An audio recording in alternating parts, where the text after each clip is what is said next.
ایک دفعہ کا ذکر ہے، دور کسی جنگل میں بلیوں کا ایک گروہ رہا کرتا تھا۔ ان سب کی آپس میں گہری دوستی تھی۔ تمام بلیاں مل جل کر کھیلا کرتیں اور کھانے پینے بھی اکٹھی ہی نکلا کرتیں۔ سردیوں کا موسم کا آغاز ہو گیا تھا اور باہر ٹھنڈ کی شدت بڑھنے لگی تھی۔ ایسے میں بلیوں کو گھر سے نکلنا محال لگنے لگا، لیکن انہیں پیٹ بھرنے کی خاطر باہر جانا پڑتا تھا۔ بلیوں میں ایک بلی جس کا نام منو تھا قدرے سست تھی۔ وہ روزانہ سوچتی آج کسی طرح اسے باہر نہ جانا پڑے اور گھر بیٹھے ہی کھانا مل جائے، لیکن سب کے بار بار کہنے پر اسے ساتھ جانا پڑتا۔ ایک روز منو سو کر اٹھی تو اسے ٹانگ میں درد محسوس ہو رہا تھا۔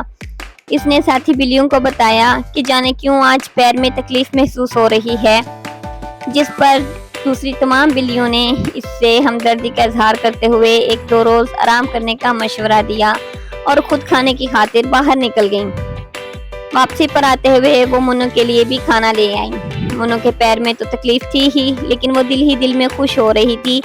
آج اس کی پرانی خواہش پوری ہو گئی تھی۔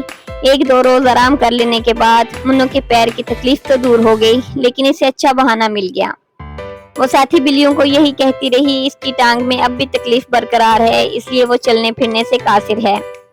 جس پر اس کی سہیلیوں نے کہا وہ اسے معائنے کے لیے لے چلتی ہیں، لیکن منو نے انکار کر دیا اور کہا وہ ایک قدم بھی نہیں اٹھا سکتی۔ چند روز مزید آرام کرنے کے بعد خود ہی ٹھیک ہو جائے گی۔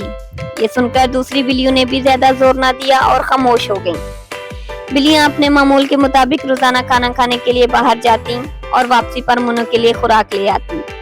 شام کو وہ سب کچھ دیر کھیلنے کے لیے باہر جایا کرتی تھی۔ اس وقت منو گھر میں بالکل اکیلی ہوتی۔ اس کا بھی دل کرتا کہ ان کے ساتھ کھیلنے کے لیے باہر جائے، لیکن ایسا کرنے کی صورت میں اس کا پول کھل جاتا اور وہ مزید چند روز بستر پر گزارا کرنا چاہتی تھی۔ اسے فراغت کے یہ دن بے حد پسند آ رہے تھے۔ ایک روز معمول کے مطابق سبھی بلیاں کھیلنے کے لیے باہر گئی ہوئی تھیں۔ منو بستر پر مزے سے لیٹی تھی کہ اچانک اسے گوشت کی بو آئی۔ اس نے فوراً کان کھڑے کر لیے اور کھڑکی سے باہر سر نکال کر یہاں وہاں دیکھنے لگی۔ ایسا کرتے ہوئے اس نے خود کو کھڑکی کی اوٹ میں چھپا رکھا تھا تاکہ باہر کھیلتی ہوئی بلیوں کی نظر اس پر نہ پڑ جائے۔ اب جو اس نے گوشت کی تلاش میں نظر دوڑائی تو کیا دیکھا، گوشت کے نیچے ایک لڑکا کسی جانور کا گوشت پھینک رہا ہے۔ یہ دیکھ کر منو کے منہ میں پانی بھر آیا۔ وہ جلد از جلد گوشت تک پہنچنا چاہتی تھی۔ تازہ گوشت دیکھتے ہی اس کی بھوک میں اضافہ ہو گیا تھا۔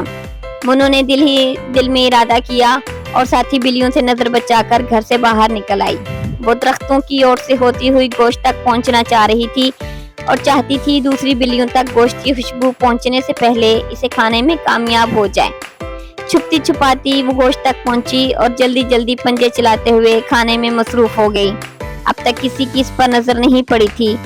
سارا گوشت ختم کرنے کے بعد وہ بے حد خوش تھی اور چاہتی تھی اب یوں ہی چپکے سے ساتھی بلیوں کے واپس آنے سے پہلے گھر پہنچ جائے۔ بلیوں کے واپس آنے میں چند منٹ ہی باقی تھے، اس لیے منو درخت کی اوٹ میں چھپ کر آہستگی سے واپس جانے لگی۔ واپس جانے کے لیے بھاگتی ہوئی گھر کی جانب گئی۔